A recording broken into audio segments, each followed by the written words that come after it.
요시야 왕의 이야기를 담고 있습니다. 이름이 요시아예요. 요시아. 역대하를 보면 이제 남유다 왕이 역대하 되게 재미없죠, 그렇죠? 역대하 보면 되게 엄청 끄덕이시는데 역대하는 남유다 왕이 쭉 기록돼 있어요. 무려 19명. 19명의 이야기가 그렇게 막 다윗처럼 길게 등장하지는 않는데 길면 한 2장 정도, 짧으면은 한 몇 절 정도 분량으로 해서 남유다 왕들이 쭉 등장합니다. 그런데 왕을 소개할 때 이렇게 19명의 왕을 모두 소개할 때 공통적으로 등장하는 표현이 무엇이냐면 여호와 보시기에라는 표현입니다. 그래서 여호와 보시기에 이제 하나님 앞에서 악을 행한 왕들에게는 여호와 보시기에 악을 행하여라고 이야기하고 선을 행한 왕들에게는 여호와 보시기에 정직하게 행하여 그의 조상 다윗의 길로 행하여 이렇게 이야기하곤 합니다. 그런데 자세히 살펴보면요, 남유다 왕 중에서 정직하게 행했다라는 왕을 찾기가 굉장히 힘이 듭니다. 왜냐하면 19명의 왕 중에 무려 16명이 악을 행하였고 하나님을 모른 채로 알면서도 모르는 척한 건지 모르는 건지 하나님을 떠나 살았던 왕들이었기 때문에 그만큼 이 시대, 남유다 시대는 굉장히 타락한 시대였고 하나님과 멀어져 있던 시대, 하나님의 뜻을 잘 구별하지 못하던 그런 시대였습니다. 심지어 이 오늘 본문에 등장하는 요시야 왕의 아버지 그리고 할아버지, 선대 왕들이겠죠. 아버지와 할아버지인 므낫세와 아몬 왕 역시도 여호와 보시기에 악을 행했던 왕이었습니다. 요시야 왕이 태어나기 전 남유다 나라는 상황이 어땠냐면요, 므낫세 할아버지와 아몬 아빠가 57년 동안 합쳐서 나라를 다스리는데 57년이면 굉장히 길죠, 세월이. 그런데 그동안 영적인 암흑기를 겪어야 했습니다. 물론 그 전에 왕은 히스기야예요. 그런데 히스기야 이후에 엄청난 타락의 길을 걸으면서 어떤 일들을 하냐면 히스기야가 그 우상의 산당, 우상을 숭배하기 위한 성전을 다 없애버리거든요. 그런데 다시 므낫세와 아몬이 다시 세웁니다. 다시 세우고 바알을 위해서 제단을 쌓고 아세라 먹상을 만들고 이제 자녀들을 제물로 바치는, 자녀들을 불 가운데로 걷게 하는 그런 제사 방법을 따라서 살고 굉장히 성적으로도 타락한 그런 시기를 보냅니다.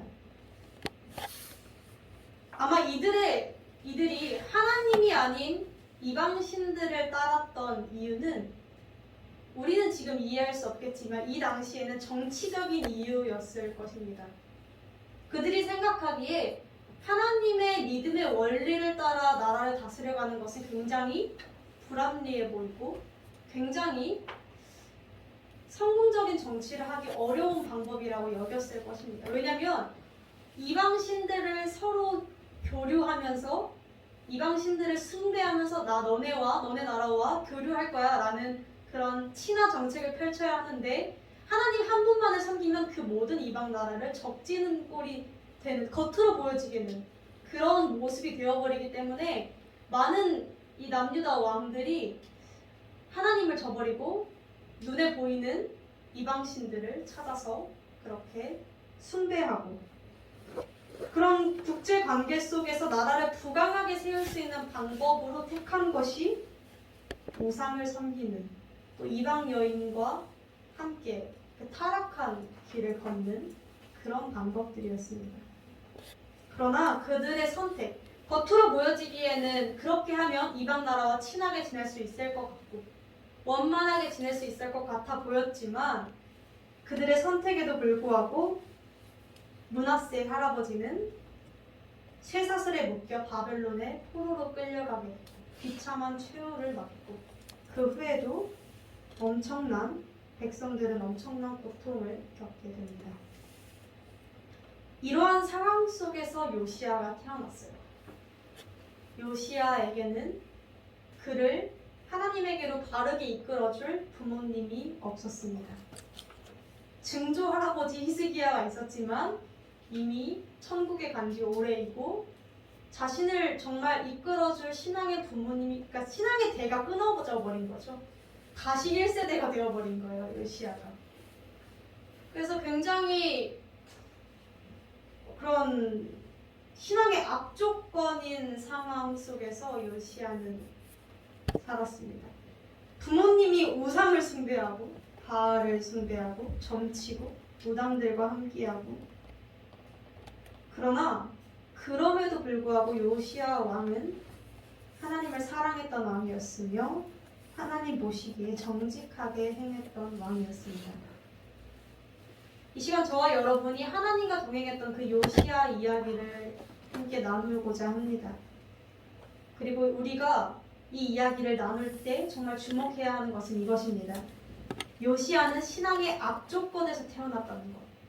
그러니까 신앙의 악조건이 지금 우리 수준이 아니고요. 성경도 없고 율법서도 없고 아무것도 없는, 정말 무엇이 하나님의 뜻으로 사는 것인지 아무것도 알려주는 자도 없고 알 길도 없고 알 방도도 없던 그런, 주변 돌아보면 그냥 이방신들 숭배하는 그런 상황들만 펼쳐지던 그런 시대였다는 것을 우리는 기억하고 그것을 전제로 하고 오늘 말씀을 나누기를 원합니다. 오늘 본문의 내용만 보자면 굉장히 짧고 간결합니다. 14절에 보면 제사장 힐기야가, 제사장이라는 것은 이제 우리가 쉽게 생각하는 목사님이죠. 이제 목사님 힐기야가 이제 하나님의 성전에서 율법서를 발견합니다. 이제 누군가는 이 율법서를, 어떤 학자분들은 신명기라고 얘기하기도 하고 어떤 분들은 모세 율법의 몇 가지라고 이야기도 하는데 뭐 그거는 잘 모르겠고, 이제 어쨌거나 발견해요. 그러니까 우리가 쉽게 보면 어떻게 생각하면 되냐면 교회 구석에서 성경책을 발견하게 된 거예요. 그러니까 물론 우리가 지금 생각하기에 성경을 교회 구석에서 발견하는 일은 되게 흔하죠. 왜냐면 지금 제 양쪽 옆에 성경책이 있고 성도님들 한 분당 한 권의 성경책이 앞에 놓여져 있고, 없으신 분들은 서점에 가면 금방 사실 수 있고, 또 그것도 아니라면 요즘은 스마트폰으로 성경을 쉽게 볼 수 있죠. 저 어플 2개나 있거든요. 3개 있거든요. 3개 성경 어플. 굉장히 성경을 보기에 굉장히 간편해진 시대가 되었죠. 그래서 우리가 생각하기에는 교회에서 성경책 발견하는 게 그렇게 대수인가? 라고 생각할 수 있겠는데, 우리가 잊지 않아야 할 것은 아까도 이야기했지만 이 시대 배경입니다. 악이 가득했던 시대, 그 누구도 하나님을 따르지 않았던 시대. 이 당시에는 성경책 자체가 없었어요. 왜 없었냐면, 물론 신약은 당연히 없었겠지만, 신약 전 시대니까요. 없었겠지만 이 모세오경조차도 창세기, 출애굽기, 레위기, 민수기, 신명기조차도 없었어요. 왜 없었냐? 할아버지 므낫세가 다 불태워버렸어요. 이거를 싹 다 불태우고 싹 다 찢어버린 거예요. 남은 성경책이 없어요. 그래서 이제 더 이상 성경책을 구할 수가 없어서 하나님의 말씀이 뭔지 몰라요. 그런 상황 속에서 이제 누군가는 이렇게 이야기하더라고요. 어떤 사람이 므낫세가 다 불태워버리라 했을 때 몰래 성전에 숨겨놨을 것이다. 한 권 정도는. 이런 식으로 추론하기도 하는데 저도 그게 맞는 것 같아요. 자, 그래서 이 율법책을 발견한 힐기야가 우리 왕 요시야에게로 갑니다. 그랬을 때 19절에 왕이 자기의 옷을 찢기 시작합니다. 자, 자기의 옷을 찢었다는 것은 무엇을 의미하죠? 우리 성도님들 잘 아시는 회개를 의미합니다. 옷을 찢었다. 그만큼 애통하는 마음, 정말 철저한 회개를 의미하죠. 요시야 왕은 하나님의 말씀을 들었을 때 하나님의 역사하심으로 인해서 자신의 죄, 조상들의 죄, 이스라엘 백성들의 죄를 깨닫게 되었고 철저하게 회개하게 되었던 것입니다. 여기까지가 본문의 내용입니다. 굉장히 짧죠? 우리가 생각하기에 이렇게 본문을 읽으면 어떤 생각들이 드시나요? 아마 이런 생각들이 드실 것 같아요. 나도 요시야 왕처럼 말씀 읽으면서 죄를 깨닫고 회개해야지. 하나님 말씀대로 살아야지. 자, 말씀 잘 읽자. 이런 느낌의 정도로 와닿을 것 같아요. 그렇죠? 그렇겠죠? 그런데 요시야 왕 본문에서 굉장히 중요하게 우리가 살펴보아야 하는 것은 따로 있습니다. 그것은 뭐냐면 순서예요. 순서. 무슨 순서를 이야기하냐면 우리가 일반적으로 생각할 때 하나님과 관계 맺고 신앙생활을 하는 가장 이상적인 그 순서는 뭐예요? 아까 이야기했듯이 말씀을 읽고 깨닫고 회개하고 기도하면서 말씀을 지켜내려고 하는 거. 그쵸? 우리가 일반적으로 이상적으로 생각하는 그림은 그래요. 일단 깨닫고 행동이 바뀌는 거잖아요. 그쵸? 깨닫고 회개하고 행동 바뀌고 이런 느낌으로 가죠. 그런데 요시야는 조금 달라요. 요시야가 율법책을 발견한 나이가 26살이에요. 그러니까 본문에서도 보면 등장하는데 요시야 왕위에 있은 지 18년째, 8절에 등장하거든요. 18년째 해였어요. 그러니까 26살의 율법책, 하나님 말씀을 처음으로 보게 된 거예요, 그가. 그런데 요시야 왕이, 오늘 본문에서는 읽지 않았지만 요시야 왕이 처음 왕으로 즉위하게 된 나이는 8살이었어요. 8살. 다현 성도랑 비교할 수가 없네요. 우리 너무 많아서. 다현 성도 이제 어른이고요. 이제 우리 시우보다도 어리고 정말 많이 어리죠. 8살. 초등학교 1학년 나이에요.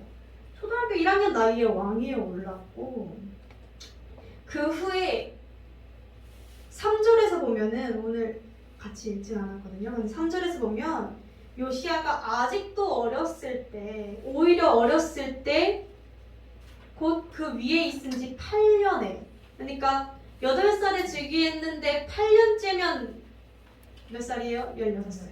그쵸? 16살에 비로소 하나님을 찾기 시작했대요. 그가. 그리고 제시 2년, 그럼 몇 살이에요? 20살. 20살부터 비로소 예루살렘을 정결하게 하기 시작했다. 그러니까 20살 때부터 각종 우상들, 산당들을 다 없애기 시작했던 거예요. 그러니까 지금 이걸 요약하자면 이거예요. 요시야가 하나님의 말씀을 발견한 건 26살인데 이미 그 전부터 그는 무엇이 옳고 그른지를 알기도 전에 그는 우상들을 제거하고 죄악들을 없애려고 노력하면서 살았다는 거예요. 어떻게 이렇게 할 수 있었을까요? 성경도 없고 아무것도 없는데. 그것은 굉장히 간단합니다. 그것은 바로 하나님을 간절히 원하는 마음이었습니다. 요시야는 그럴듯한 신앙교육, 우리가 흔히 주일학교 교육 또는 설교 한 편 들어볼 수도 없었지만 요시야는 하나님을 간절히 원했습니다. 자신의 아버지와 할아버지가 하나님을 떠나고 우상을 섬김으로 어떤 최후를 맞았는지 그는 봤어요. 그래서 그는 생각합니다. 그가 8살일 땐 너무 어렸으니까 본문에 등장하잖아요. 16살 때부터 8년 지난 해 비로소 그가 이성적인 생각을 하고 사고방식을 가질 수 있었던 16의 나이에 그때부터 내 아버지처럼 내 할아버지처럼 하나님을 떠나서 우상을 섬기면 저렇게 죽는구나. 인생이 저렇게 비참하게 최후를 맞이하는구나. 그럼 난 누구를 따라야 할까? 아, 하나님이겠구나를 생각할 수 있을 그 나이에 생각하게 되고, 그때부터 그럼 나는 하나님을 찾아야겠다 하면서 간절히 찾기 시작했습니다.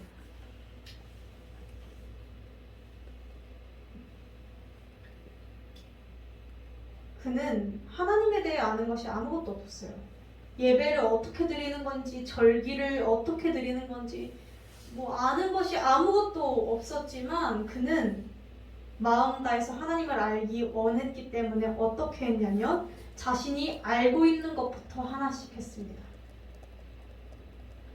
아버지와 할아버지가 하나님을 등지고 세웠던 그 우상부터 없애기 시작했습니다. 사실 이게 쉽지는 않았을 거예요. 왜냐면 물론 16, 20살이라는 나이가 8살보다는 많은 나이죠. 그런데 어리잖아요. 그렇죠? 많이 어려요. 나라를 이끌어가기에는 16살, 20살 여러 가지 신하들, 정치 배우들 막 이런 것들을 다 신경 쓰기에는 정말 많이 어린 나이예요. 쉽지 않았을 겁니다. 우리가 또 잘 알고 있듯이 죄악을 뿌리 뽑는다는 거, 나 하나 바뀌기도 어려운데 나라 전체를 바꾸려면 얼마나 힘들었겠어요. 그렇죠? 우리 했더니 다현 성도님은 죄악이 잘 뿌리 뽑히던가요? 그렇지 않죠?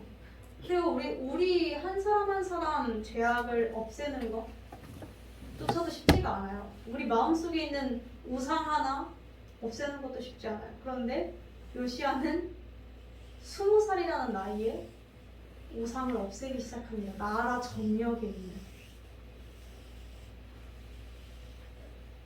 이게 쉽게 사라지지 않아서 얼마나 시간이 걸리냐면 6년이 걸립니다. 그리고 8절에서 요시야가 그 긴 시간을 포기하지 않고 6년에 걸쳐서 그 땅과 성전을 정결하게 하기를, 그러니까 우상을 없애기를 마치고 돌아왔을 때 하나님의 성전을 수리하려고 이제 모든 걸 다 깨끗하게 했어요. 이제 그러고 나서 하나님의 성전, 교회를 수리해야겠다라고 마음을 먹었을 때 오늘 본문에서 우리가 나누었던 내용인 율법책, 곧 하나님의 말씀을 발견하게 됩니다. 우리는 종종 이런 마음들이 들 때가 있습니다. 나는 왜 하나님의 말씀을 읽어도 별 감흥이 없나? 감흥이 있으신가요? 있으면 할렐루야고, 없으실 때도 많을 겁니다. 나는 왜 저 사람처럼 읽는 것마다 해석이 안 되는가? 왜 나는 깨닫고 마음에 와닿고 이런 것들을 느끼지 못하는가에 대한 생각들을 가지실 때가 있을 텐데,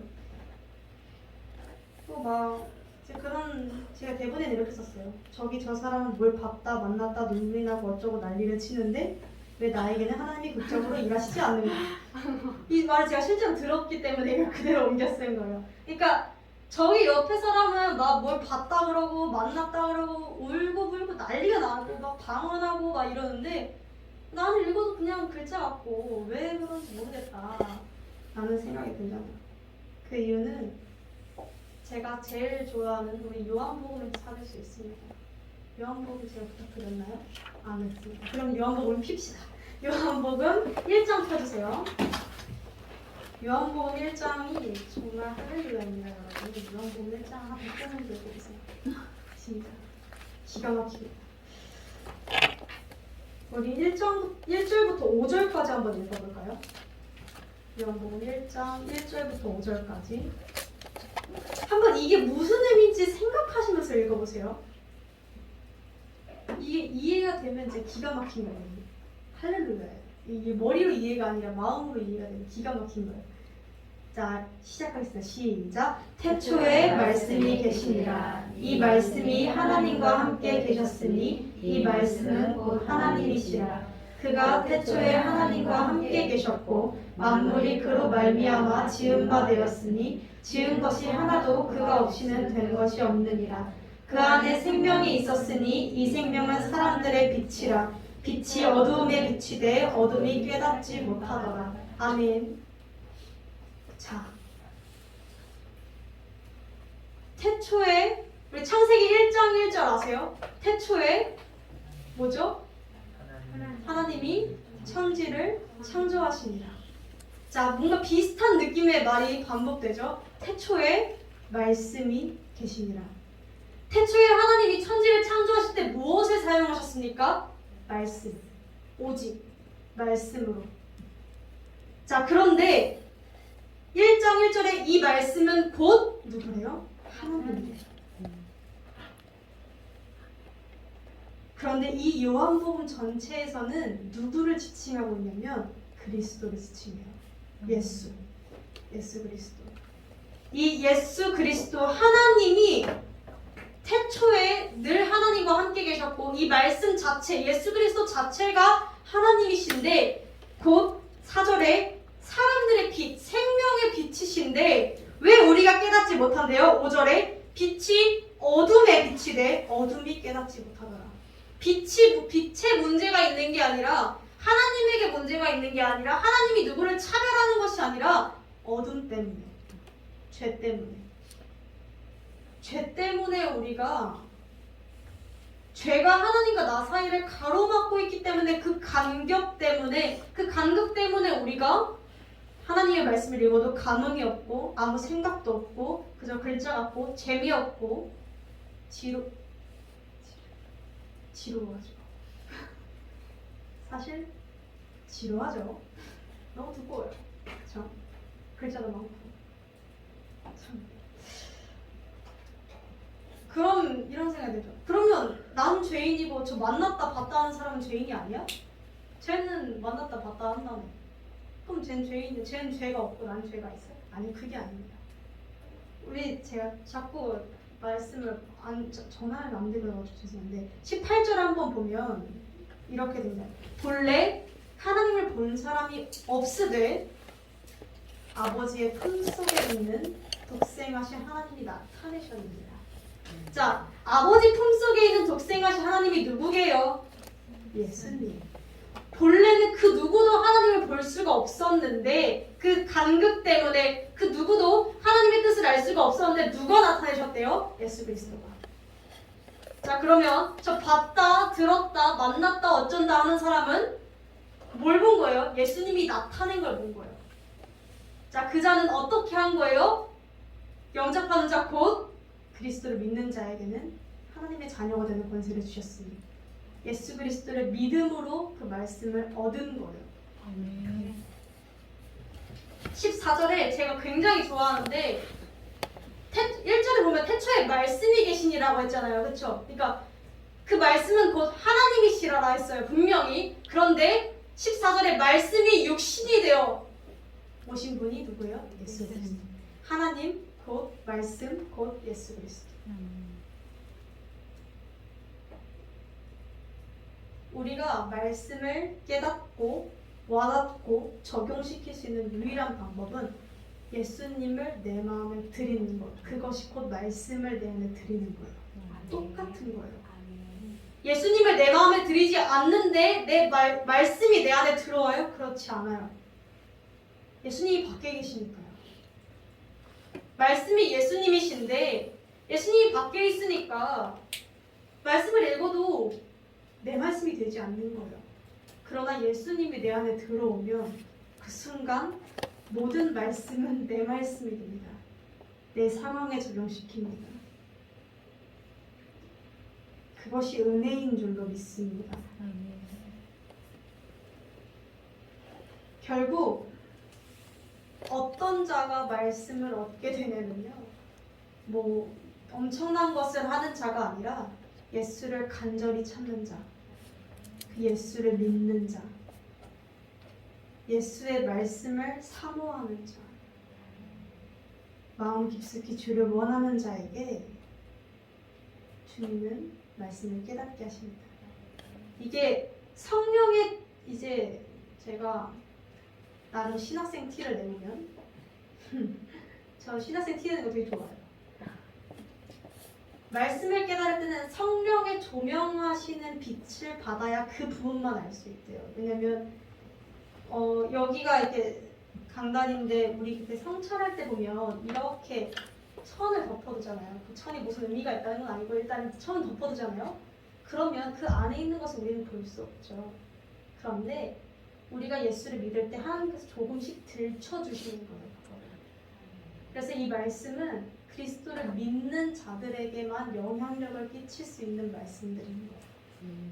예수님을 믿지 않는데 말씀을 읽는 사람도 있어요. 뭐 그러다가 예수님을 믿게 된 케이스 말고 예수님을 믿지 않는데 말씀을 믿지 않으면서 이제 말씀을 읽다가 정말 그렇게 되는 경우는 있지만 많지만 그런 믿음 없이 말씀만 읽었을 때는 아무런 일도 일어나지 않는다는 것입니다.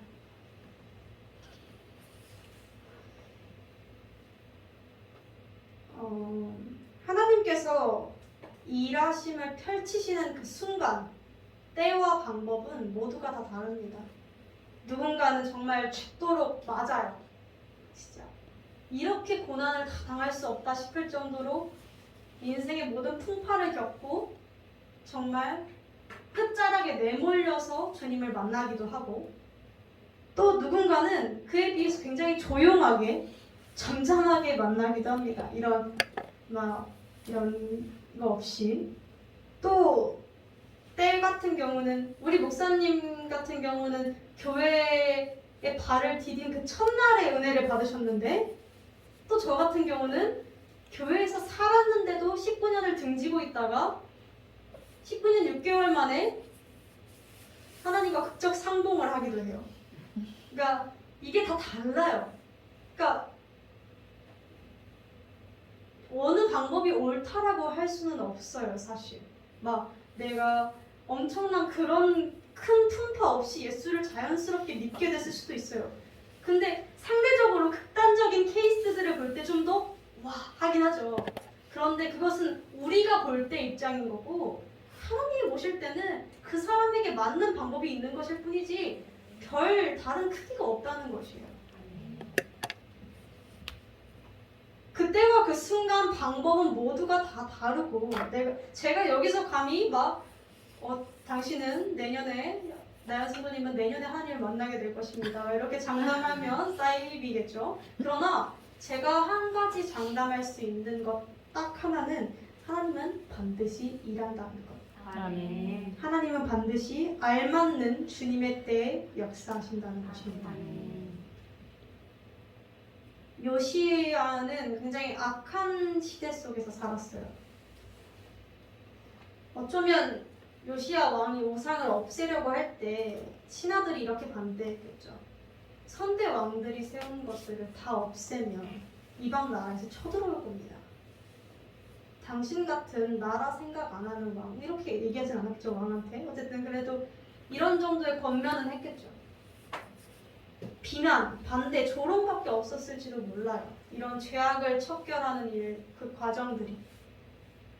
심지어 하나님께서도 요시야 입장에서 볼 때는 뭔가 요시야가 그렇게 하려고 하자마자 일들을 펼쳐주신 것이 아니기 때문에 6년이라는 시간을 하나님은 일하고 계셨겠지만 사람의 눈에 드러나게끔 하지는 않으셨기 때문에 요시야도 포기하고 싶었을지도 모릅니다. 어디로 가야 하는지 그 방향성도 알지 못하고 발을 뗀 발자국에는 어려움만 가득할 때 하나님의 뜻을 온전하게 알지 못하기에 내가 걷고 있는 길이 맞나? 모두가 다 반대하는데 이 길이 맞나? 하는 의구심도 들었을 것이고 여러 가지 마음이 들었을 겁니다.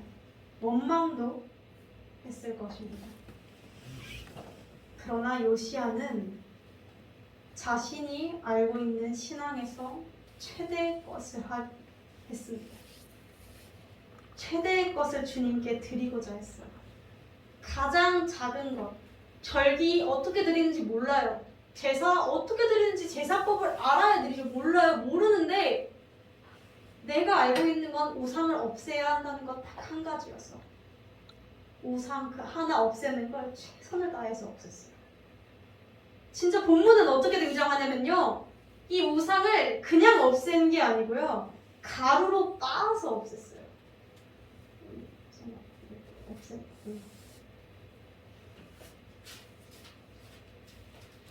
볼까요? 우리?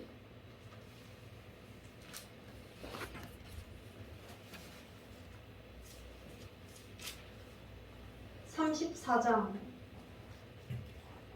4절. 옆에 34장 4절 보면 등장하죠. 태양상, 아세라 목상, 우상들을 빻아서 가루로 만들었대요. 그러니까 그냥 없애고 어디 갖다 치워버린 수준이 아니라 그 흔적도 찾아볼 수 없게끔 부시고 빻아서 가루를 만들어가는 것입니다.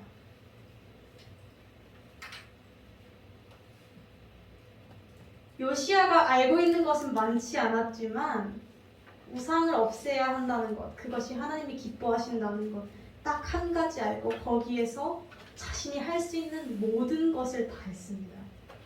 대충 한 게 아니라 죽기 살기로 했어요. 6년을. 그리고 그랬을 때 하나님은 요시야의 마음을 받으셨습니다. 그리고 6년째 되는 해에 요시야에게 하나님의 말씀을 주십니다. 사랑하는 성도 여러분, 우리는 어떻습니까? 멀리 가지 말고 지난주 말씀 아마 열심히 쓰시니까 또 이제 채팅창에 올려주시는 깨달은 것들이 있죠. 깨달았으니까 분명 그렇게 쓰셨을 것이라 생각합니다. 그쵸? 막 억지로 써내시나요? 그러진 않죠? 깨달았으니까 분명 적어낸 것들이었을 것이고 깨달았으니까 채팅창에 보내셨을 거예요. 말씀 나누.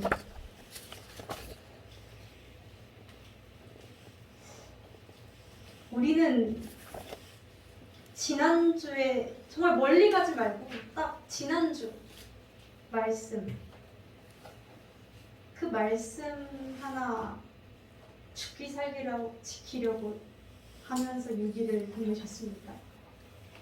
아니면 혹시 지금 어떤 말씀인지 가물가물 하시지는 않으십니까?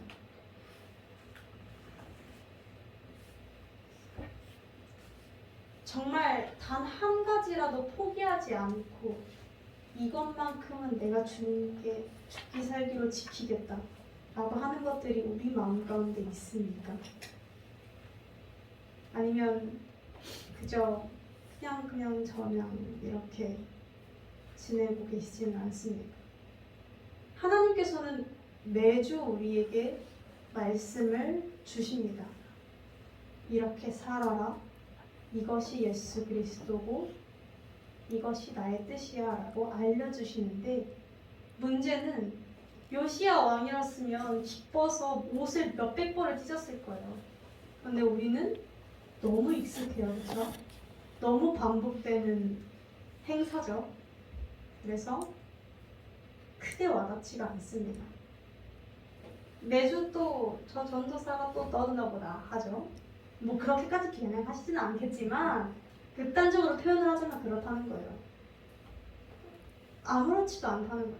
말씀 1시간 앉아있고 깨달은 거 있으면 좋네 그래 하고 6일 까먹고 지냅니다. 저번 주 뭐였더라? 이번 주 이거네. 좋네.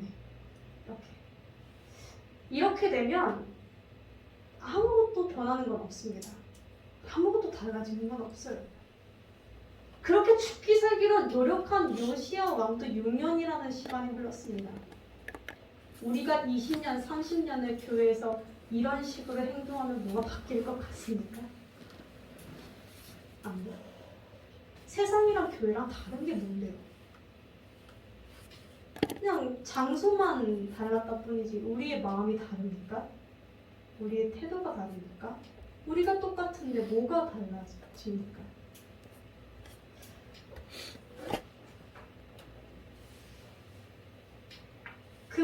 마음이 회복되기를 원합니다. 아멘. 물론 하나님의 은혜 속에서만 우리는 구원을 받을 수 있고 은혜 속에서만 말씀을 깨달을 수 있지만 그 은혜가 임하기까지 우리는 간절히 소망하고 바라야 합니다.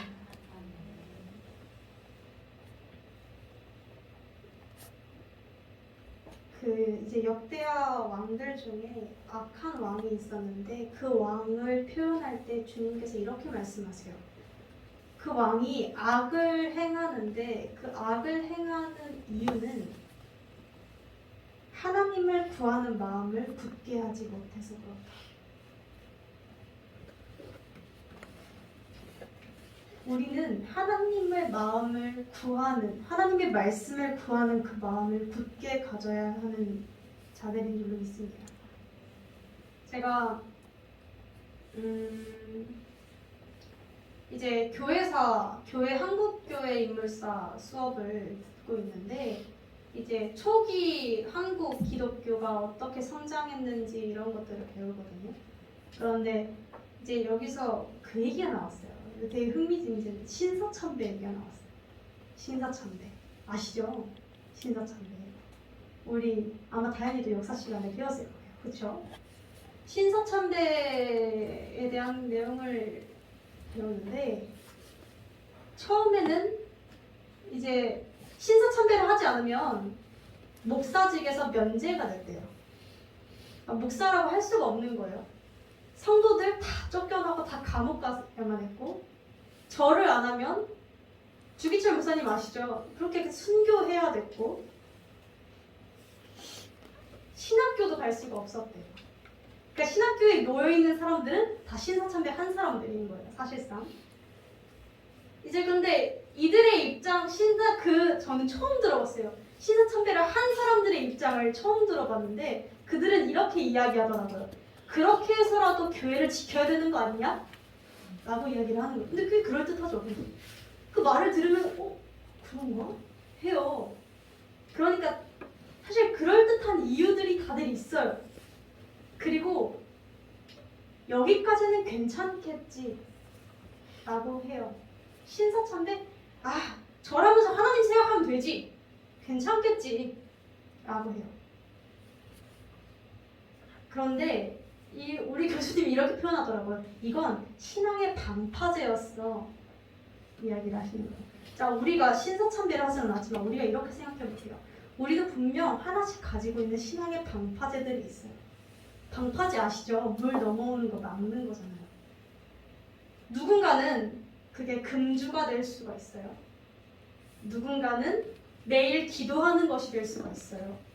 누군가는 2시간씩 우리 목사님이 시키시는 그 기도 훈련이 될 수도 있어요. 누군가는 매주 예배에 나오는 것일 수도 있고 누군가는 성적 순결이 될 수도 있고 이런 여러 가지 것들이 있을 거예요. 분명 이 자체만 놓고 봤을 때는 이 자체만 한다고 해서 우리를 구원할 수는 없지만 자세히 생각해보면 이 신앙의 방파제들이 잘 세워질 때 또는 이 신앙의 방파제들이 한 번 무너졌을 때 우리는 이 정도는 괜찮겠지 라고 할지 모르나 그 뒤는 참담한 현실일 것입니다. 많이 체험하시지 않았나요? 저는 가장 많이 체험했던 게 술 부분이었어요. 술 부분이 어땠냐면 처음 제가 술을 안 마셔야겠다라고 다짐한 후에 어떻게 하지? 라고 하다가 그래 자리까진 갈 수 있지. 제가 20살이잖아요. 술자리가 얼마나 많겠어요. 애들이 맨날 술 먹자고 하는 나이인데 뭐 사실 더 막 30대 가면 그때부터는 그렇지 않겠지만 20살 맨날 하루에 몇 차씩 죽어라 달리고 해 뜰 때까지 마시고 하잖아요. 그래 술 자리까지만 가자. 술 자리까지 갔어요. 그 정도는 괜찮겠지. 나는 안 마시고도 잘 놀 수 있어. 시험 안 걸려. 아니요, 걸려요.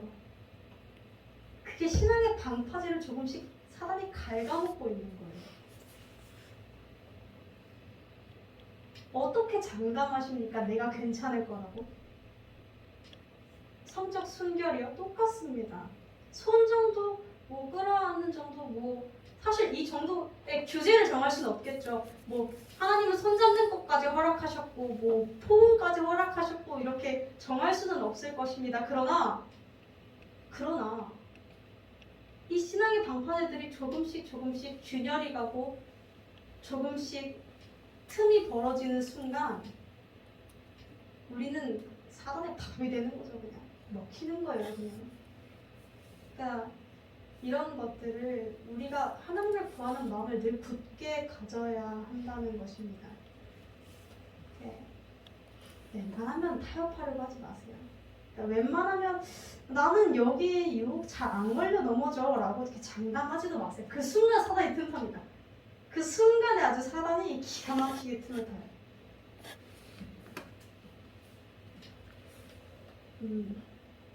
마지막으로 나누고 싶은 부분은 제가 20절, 21절을 남겨두었는데 이는 요시야 왕이 회개를 하고 나서의 인물 상황입니다. 요시야는 말씀을 통해서 하나님을 만났죠. 깨닫고 회개했어요. 그리고 그는 곧바로 이렇게 행동합니다. 이 발견한 책의 말씀에 대하여 여호와께 물으라.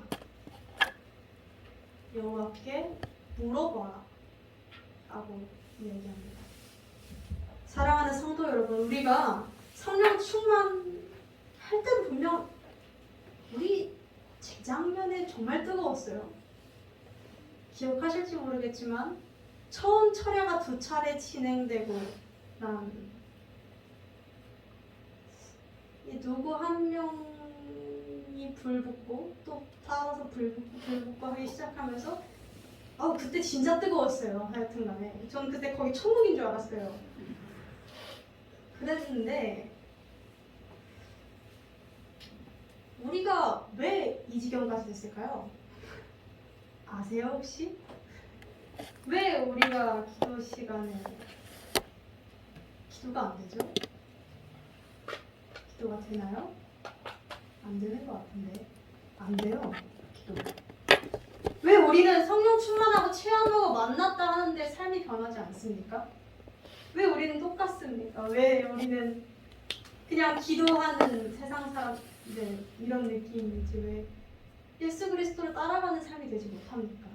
그것은 우리는 한 번 성령 충만 그러니까 막 눈물 막 이렇게 막 울면 어떤 느낌이 들면 퀘스트 달성, 미션 성공, 울었어, 됐어, 하나님 만났어 이런 느낌이 듭니다. 오, 나 은혜 받았어. 좋아. 근데 문제는 이러고 끝이라는 거예요.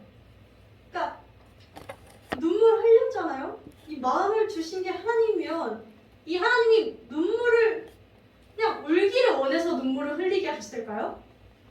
뭐 너 목 성대 결절 걸릴 정도로 부르짖어 봐라 라고 해서 그게 그렇게 하신 건가요? 하나님은 우리 뭐 성대 결절 하게 하시는 분인가요? 우리 뭐 그냥 소리만 빽빽 지르면 되는 건가요? 방언만 하면 되나요? 아니요, 그렇지 않아요. 하나님께서 우리에게 눈물을 흘리게 하시고 부르짖게 하시고 만나게 하신 데는 이유가 있어요.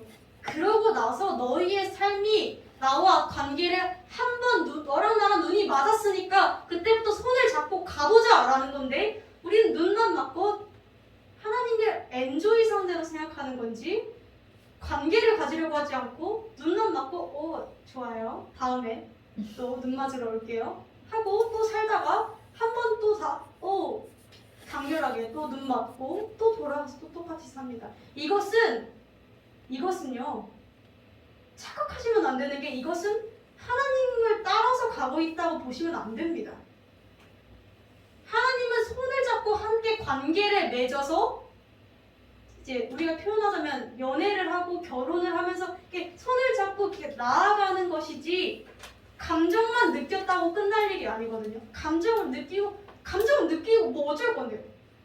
내가 뭐 울어서 뭐 어쩔 건데요? 뭐 울은다고 뭐 달라져요? 다만 울고 마음의 그 강렬함을 느낌으로 인해서 내 행동이 바뀌어야 하는 것이죠. 행동이 변하지 않은데 맨날 왜 울어요? 왜 우는데? 대체 왜 울어요? 아니 진짜 그렇잖아요. 왜 울어요? 변하려고 우는 거 아니에요? 후회돼서 우는 거 아니에요? 뭔가 좀 바뀌어보려고 우는 거 아니에요? 하나님의 말씀이 감동돼서 우는 거 아니에요? 그럼 그 감동대로 살아내야죠. 이게 참 마음이 아픕니다. 저도 뭐 그렇지만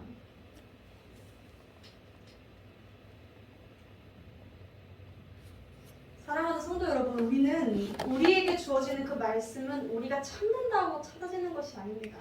저도 이제 설교 말씀을 이제 매주 준비할 때마다 항상 느끼는 곤혹과 당황스러웠는데, 하나님의 말씀을 이제 제가 펼쳐서 읽으려고 할 때는 깨닫게 하세요.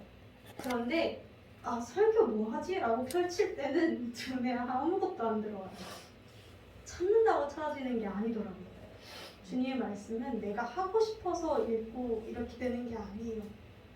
다만 하나님을 사랑하고 간절히 구할 때 죄의 방향이 아니라 주님의 방향으로 걸어보고자 할 때 주님께서 나에게 필요한 말씀을 부어주시는 줄로 믿습니다. 말씀은 생명력이 있습니다. 말씀은 사람을 살립니다. 그러나 그 말씀을 사모하지 않으면 그 말씀은 나에게 어떤 영향력도 끼칠 수 없습니다. 우리가 그 작은 마음을 소망하기를 원합니다. 간절히 구하고 하나님을 찾는 그런 저와 여러분이 되기를 주님의 이름으로 소망합니다.